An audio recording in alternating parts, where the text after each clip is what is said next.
So we've been talking about this for a while, and many of you have been hearing us for a while. Esther certainly has been hearing it for a long while. And she said to Jerry the other day, you know, it's interesting how in all of this that I've been hearing, I realize that I've still been counting on my action for far more than I meant to. Because in many cases, I don't really have to line up with my vortex because I've got people who can just bang it into place. I'll just call someone and say, this is out of whack. Can you take care of it? And they do. They're really good at wrestling things to the ground. But in the process of that, Esther realizes that she doesn't move her vibration. She just calls someone and they wrestle something else to the ground. And then she realizes that sometimes she can create more brush fires than she has brush fire putter outers. And then a sort of clarity is beginning to occur to many of you. We've been talking about this vortex. You get it, don't you? Conceptually, it's an idea that you can wrap your thoughts around. And we've been letting you know that there is potentially a vibrational gap between who you really are, which is the done deal, the vibrational doneness, it's done, it's done, it's done, and what you have so far allowed to manifest because of what's going on vibrationally. And Esther said to Jerry the other day, you know, I realize that I've loved the idea of the vortex and I have wanted to be in it as much as I can. So I have been approaching my reality by trying to think the thoughts that make me align with my vortex. Makes sense. Look for things to appreciate. Look for things to bask about. If I find myself feeling negative about something, pivot from it. Say to myself, I know what I don't want. What is it that I do want? Which is a logical approach to lining up with your vortex. But Esther said, this last week or so, it has flipped for me because now I get it that if I let the vortex and what it means and how it feels be all that I'm thinking about, then in establishing my relationship with the vortex, and every day I'm in it many times, if I milk my vortex when I'm in it, if I keep it going when I'm there, if I find myself on a happy thought and I rampage it longer, if I let my vortex be my undivided intention, if I let my vortex be what I'm reaching for, I now get it, she said, that my vortex affects my manifestation. It's a different way of approaching it. In other words, what we want you to gather as a result of the conversation that we're having here today, and as a result of what's going to go on in your lives in the next hours and days and weeks, as a result of what you pick up from this leading edge conversation, what you're going to come to know is that you have complete control over every manifestation that happens in your life if you approach it from inside the vortex. For example, so something happens. Maybe someone walks into your experience and they don't jive with you in the way you would like them to. They're annoying in some way, or they're unknowledgeable in some way, or they're belligerent in some way. They're abusing someone in some way. It doesn't matter. You witnessed it and you're having a knee-jerk response to it. And as you're having this negative emotion, the reason you're having the negative emotion is because you're responding to it in the way that you are. And if you feel negative emotion, it means that your inner being is responding to it in an entirely different way. In other words, what you're feeling isn't about what you've witnessed. It's about your relationship with the larger part of you who's having a different experience. Can you hear that? Because who you really are is loving this obnoxious person, even though you are not. And so the rift that you've got going on is the separation is too strong of word between who you really are and who you're being. So that's a manifestation that happened. This is the thing that we want you to realize. That person walked into your life and you experienced that manifestation. When we talk about manifestations, we know you think we're talking about cars and empires and legacies and books and relationships and all those pinnacle sort of things that you have been thinking of in terms of goals that you're reaching for. But we want you to understand that what manifestations are, what we really mean by manifestation is what's happening now. This is a manifestation. This room, these lights, these screens, this sound, this people, this global audience. This is a manifestation that's happening right here and now. Your relationship with your chair, your relationship with the people you're sitting next to. This is a manifestation. It's happening now. Manifestation. So everything that is happening around you is a manifestation that is evidence of one thing and one thing only: your relationship with your vortex.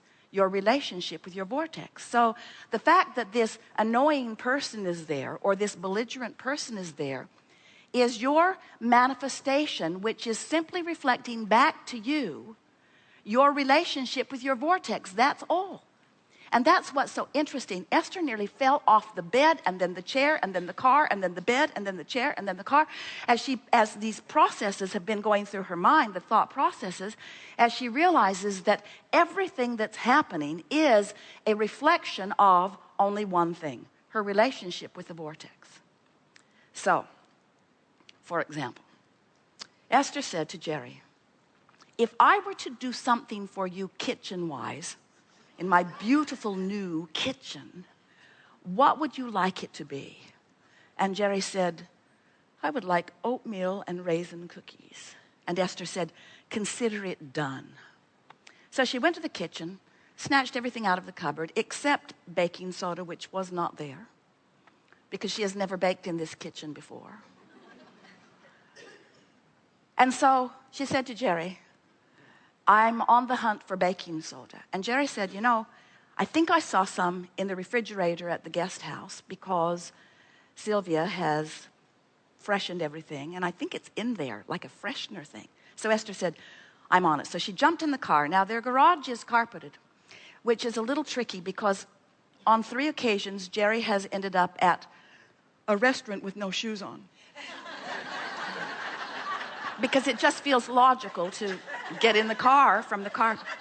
So now Esther jumps in the car, goes through a gate or two, goes to the guest house, steps out into the gravel in her stocking feet, and says, right out loud, can someone please explain to me why I'm here in my stocking feet? And then she tiptoes down the pathway into the cottage and thinks to herself, surely there are a pair of shoes or carpet slippers in the closet. So she walks into the closet and finds herself in very wet carpet.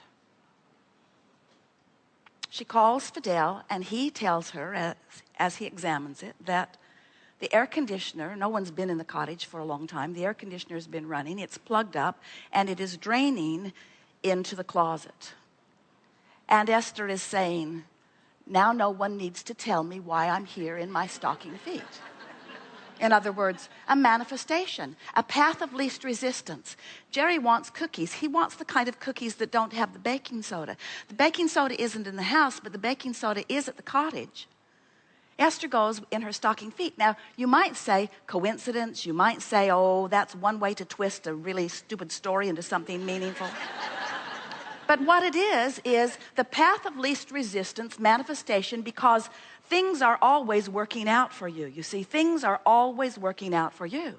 So as you take that as a manifestation, Esther could not get back over to the house to tell Jerry fast enough. She wasn't even upset that the house smelled funky, or that the carpet was wet, or that she didn't know what the problem was. She was exhilarated that the universe had delivered to her an answer to a problem she did not even know she had, because things are always working out for her. You get what we're talking about? Manifestations. So if you are feeling worried about something, what you're going to receive back as feedback from specialists, from anybody that knows, is information that doesn't have anything to do with your reality, doesn't have anything to do with your expected manifestational reality, doesn't have anything to do with anything except it's feedback to how you're feeling. It's feedback to how you're feeling. You say, oh, this test or this x-ray or this conversation or this whatever is coming to me is a statement of fact, and we say, we'll give you that, but it's a statement of only one fact: your vibrational proximity to your vortex, period, end of story. So what we want you to begin to watch for, and it will be fun for you to watch, is that if you will hear us when we say that you have the ability to develop a personal and deliberate relationship with your vortex, with your inner being, with the larger part of you, with good feeling emotions. And if you will practice the vibration of it as often as you can and milk it when you find yourself there, so that you become so familiar with the feeling of who you really are, that you will see right before your eyes manifestations reflecting where you are. Personalities of people that you know will shift. Events that have been moving in one direction will shift. You have control.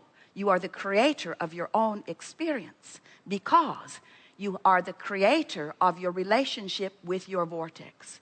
And when you get that, people will say to you, what's going on with you? Why is it that you defy the odds and you defy the logic and you turn heads wherever you go and things always work out for you no matter what? And you say, or maybe you don't, because some of them are ready to hear it and some of them are not ready to hear it. I am the creator of the manifestation that comes to me, and I can control what happens to me in traffic. I can control where I am when the weather is doing whatever it's doing. I can control the relationship that I have with airline flights. I can control the relationship that I have with my physical apparatus. I can control my relationship with my children and with strangers and with family. Family. I can control my relationship with family, because I don't have to control what they think or what they know or what they do. I have one very simple task.